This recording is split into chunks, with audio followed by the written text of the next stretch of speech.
Right, so before winter gets too bad, we're going to try and get this in a state that it can survive winter. So we've got a lot of jobs to do. We're going to get the engine in. We're not going to probably hook it up, but we're going to get in so it's not underneath the tarp at the front. We need to tidy up. Don't think you can see under here.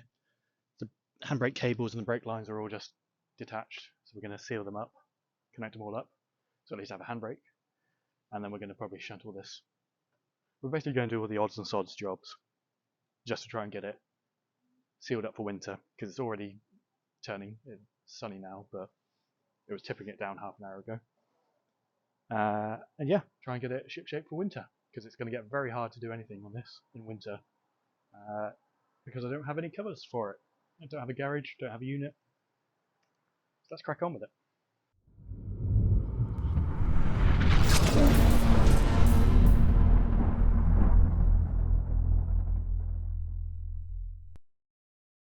So it needs to come off. And then we need to hook up the handbrake cables, which are just lying there. There's the cables, there's the ABS lines. So yeah, I'm going to jack everything up, put it back on 4 jack stands for safety, because this doesn't have any brakes front or back. And yeah, let's get cracking. Another fun thing, because this car has no battery in it, the boot is electrically released. As I showed, you can get in there with a screwdriver and undo it, but as you can see, it's quite hard to get to.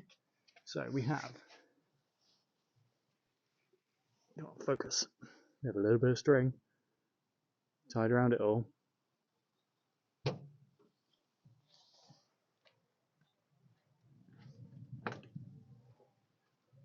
There we go. But we need to move it back a bit first, because it's too far towards the front of the house to do anything at the front. We just need to pump this back up again. Enough to roll it back somewhere.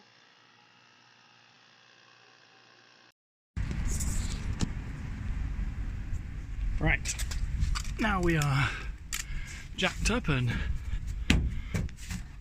secure. We're going to take this off.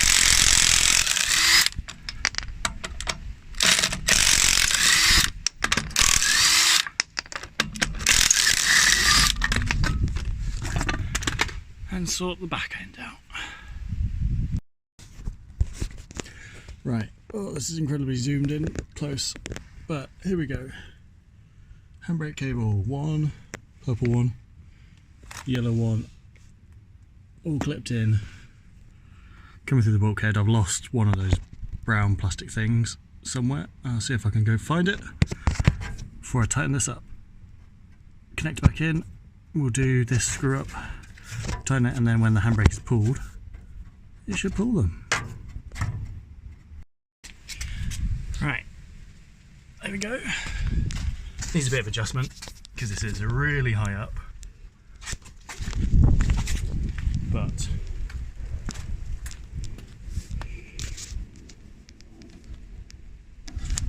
okay, it doesn't quite lock it up.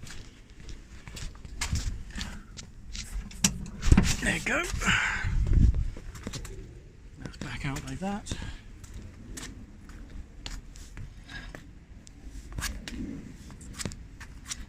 A somewhat functional handbrake again. Next up, reconnecting the ABS sensors. Renault, in their infinite wisdom, have colour coded these. So these should just clip back in and we'll tie that back up. Right, so that's them tucked back in there. And now for my absolute least favourite thing, which is these brake lines at the back, which I just had slung underneath, flapping around. I should probably put them properly back on. Or not, because actually I want to change how these work. So I want to run these lines internally so they're not under the car at risk of getting damaged. And then pop them out somewhere here through the bulkhead. And then have them on a flexi pipe into the caliper straight. So it's all tucked behind here, out from underneath the car. But I'm not going to do that before I want to get the car moving, so I need to have some brakes rather than just a handbrake. I also just noticed I didn't even put this caliper back on properly, so I best fix that whilst I'm here. Oh, better. Also, this paint is rubbish. Right, two crusty old brake pipes, one shorter than the other. Let's go for the short one. I'm guessing that goes this side into the caliper. Oh, we'll figure it out. And all the way around there and in there, and it will connect up to that. It should have a little spreader plate on it, but like I say, it's not permanent. If you're doing it permanently, do it properly. And let's repeat with the other long one. Go. Get in there, deal with you in a minute. Don't get stuck on the heat shield, I think. Alright, what goes this side there? Oh boy, what a mess. There we go. And this will go in here. Which one is it? It's the 11mm brake spanner. Right, and as you can see, here's the spreader bits. That these two, this line, where's the other line? This line should be up here through these holes.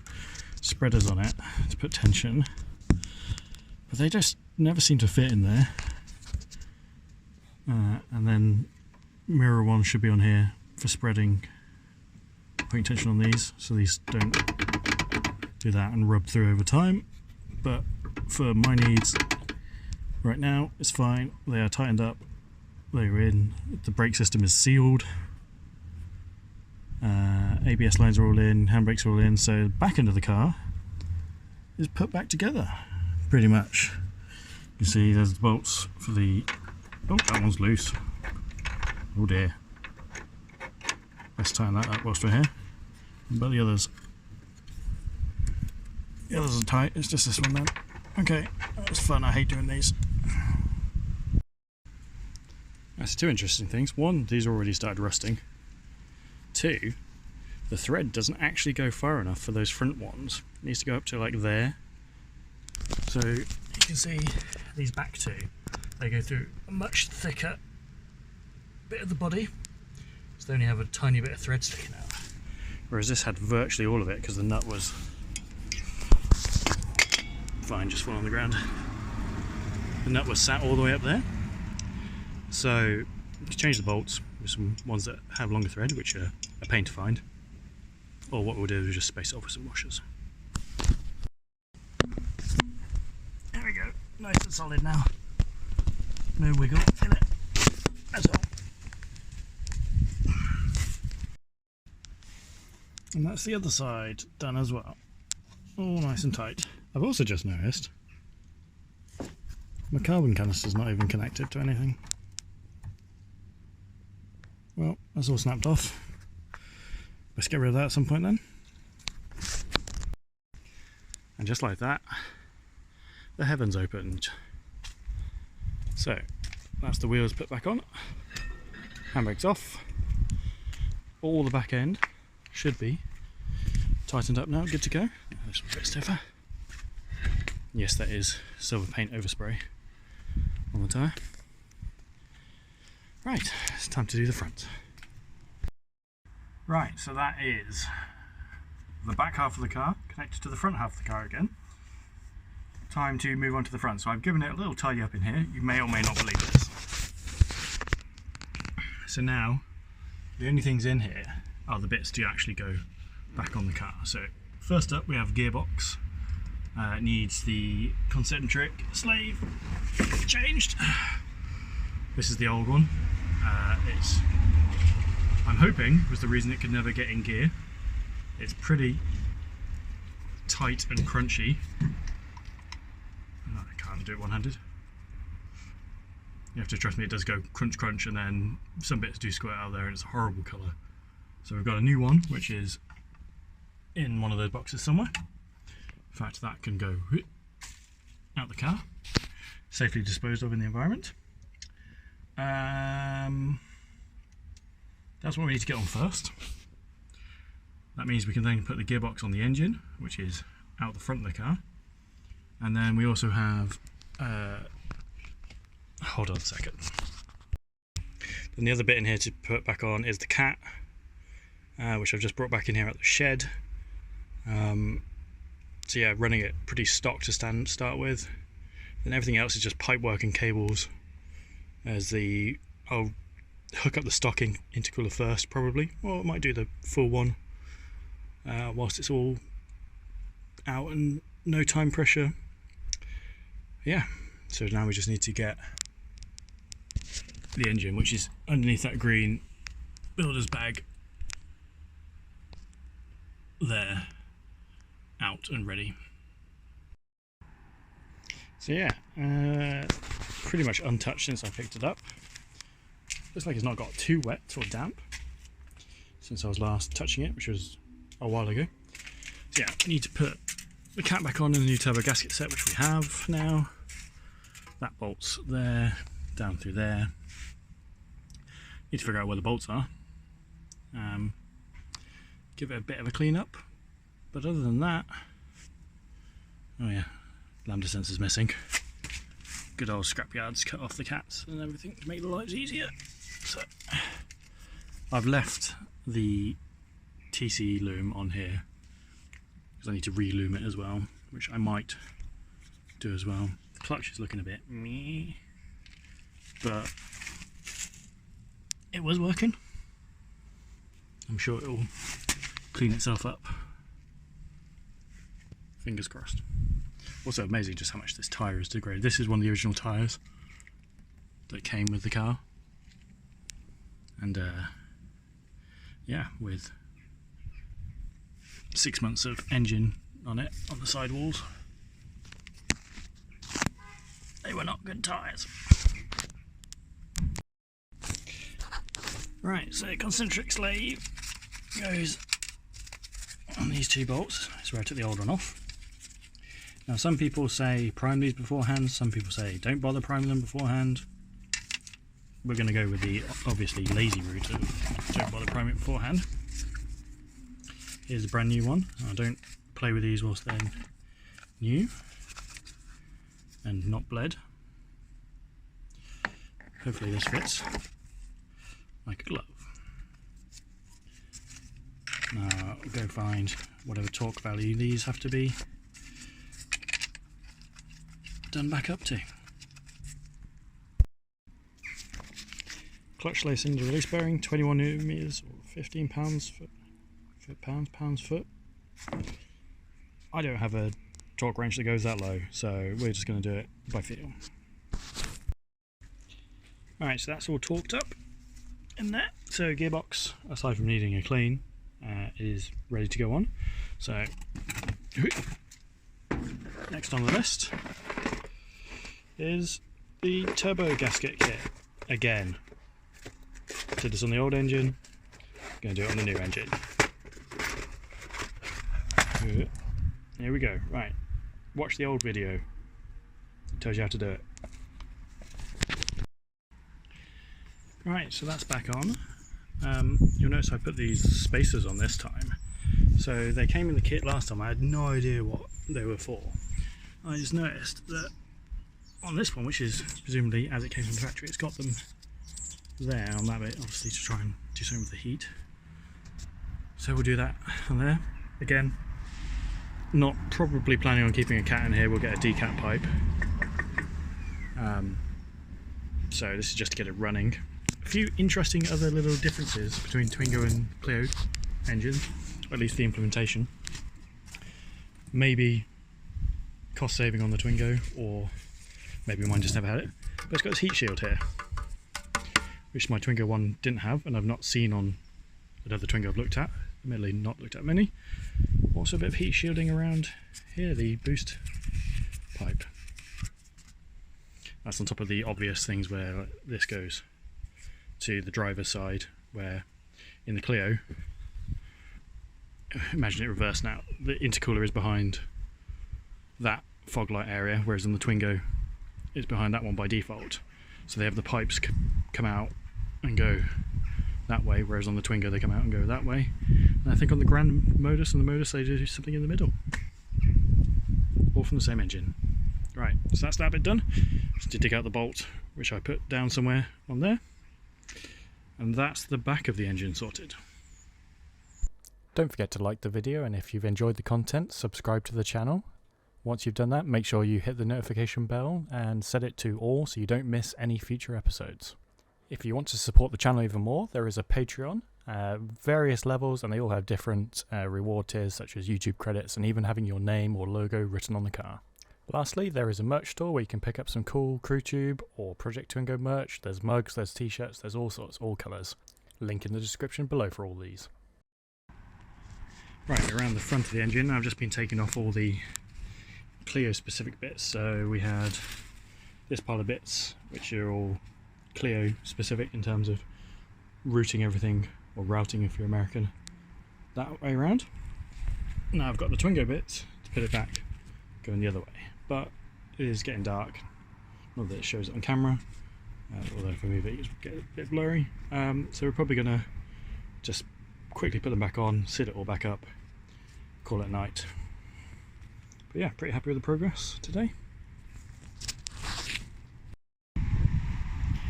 Right, I think we're done. We've got Twingo air intake, blanked off recirculation valve, Twingo intercooler pipe, Twingo radiator pipe all on.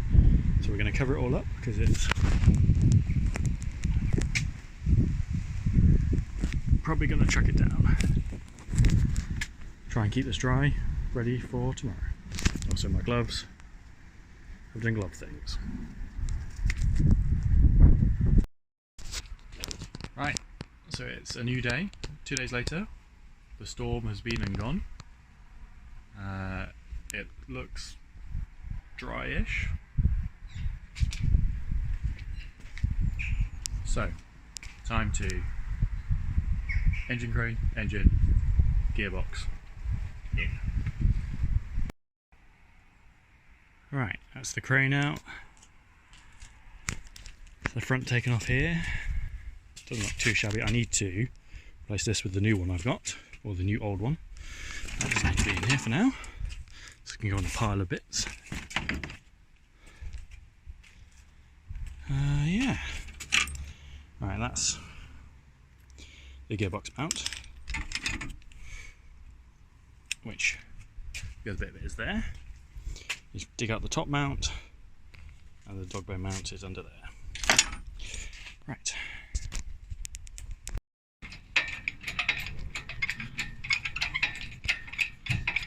Time to lift this up again.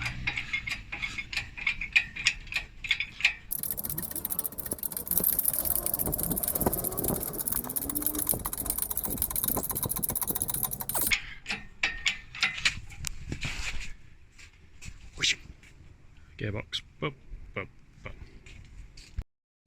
Right, that is the gearbox on, connected up. But yes, I'm going to have to re-loom it with the Twingo loom because it's ever so slightly different, specifically this end. Like, if we get down here, so we've got the two plugs to the ECU, and then all this goes to the fuse box. Whereas on this one, I have, where is it? The two plugs that go to the ECU, and this that goes to the fuse box, which is different. Though the wires are probably all the same as that lot, but yeah. So we're going to take all this off then. I'll also say that I'm not going to film myself taking all this off and putting it all back on again, because there's a video up here of me doing all this the first time I put an engine in. Right, so this is the Twingo GT loom, this is the Clio TCE loom, and on first glance they look fairly similar. So they both have start modes in the right place, same place. They both have these ones going off, they both have the plastic guide tray that goes around the back of the engine, and then things start getting a bit different. So this is the radiator controls, which are here and here on that, but on the clear one the air conditioning comes off that as well, whereas on the Twingo one, whereas the purple plug, there it is, comes off near the alternator. This bit is obviously wildly different between the fuse boxes. I mean, you could probably take a bunch of that off and it would look more similar, but there's a lot more wires there than there is there. And then the other big thing is the ECU plugs, which are all the way up here on the clear one, whereas on the Twingo one, they're there. So yeah, you probably could make it work, but it's a lot of effort to do that. Now it's raining halfway through, well not halfway through, I've literally just started putting the loom back on. Emergency.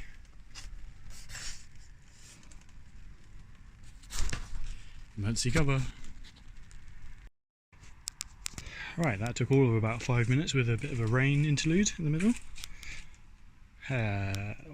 Third time's the charm. Doing an engine loom, it goes really quickly because there's only one place for every plug to go. So that's good. Still missing that. No idea what. I guess it's for some sensor for the air conditioning. Right, everything's plugged back up. I need to put a new cable tie in here because the old engine snapped this off. So at some point we'll get a custom jobby for this and mount that in there. But for now, that'll do. And this is just connects to all that. Right, let's go. Well, it was never going to be simple, was it? So putting the top mount on, and the locating stud for this has been snapped off, isn't it? So this won't sit flush at all. Yeah.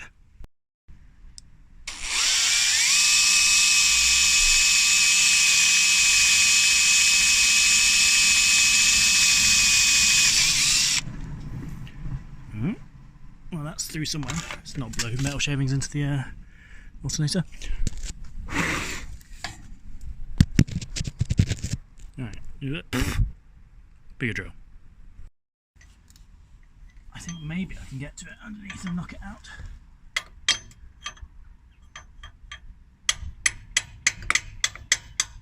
There we go. Alright, where does that go? Disappears somewhere. And the other difference I've just found is this engine has that plug down there, right there. That one doesn't. Alright, so I think we are pretty much ready. Everything's plugged in that I can find. Top mount is on.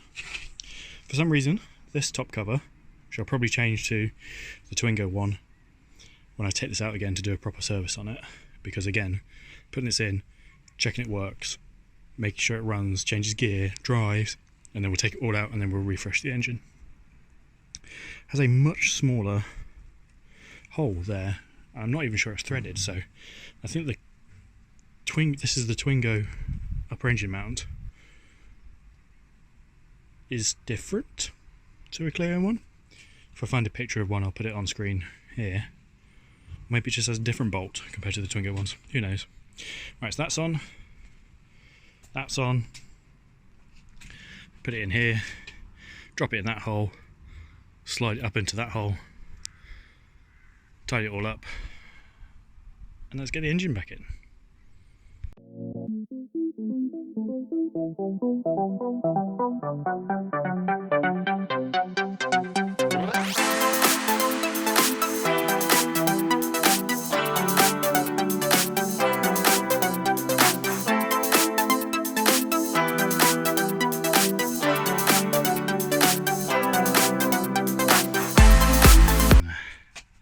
And held on with at least some bolts. So this is slack-ish. Now I just need to go underneath it and do the dog bone up. Then I can take the engine crane off. And then the fun starts, putting it all back together again. finding out what I've trapped like that. Oh, guys. Oh, well. Lots of random bits like that where I've got double of now. Now we're going to stop for lunch. So that was 2 hours to get all this sorted. Dog bones on underneath, and we're just starting to connect all the many wires back up again from the engine side loom to the car side loom.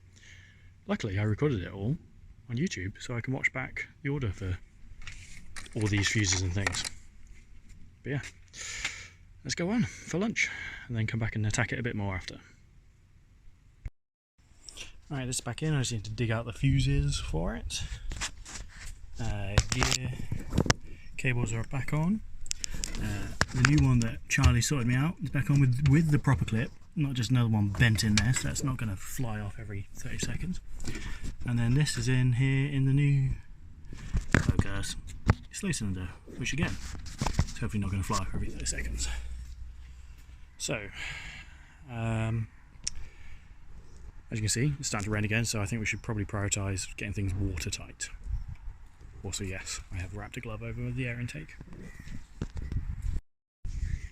Right, we had a bunch of rain showers, so I just had to cover it up, but we are pretty much wrapped up for winter. I need to put the fuses back in the fuse box, put the battery in, fill it with everything and do something with the coolant bottle, because it doesn't fit now. Oh, and sort the intercooler out because it's just connected to nothing. But yeah, engine's in, and that means there is significantly less stuff in here. There's the headlights. I can see the floor again now. So yeah, a good day's tinkering.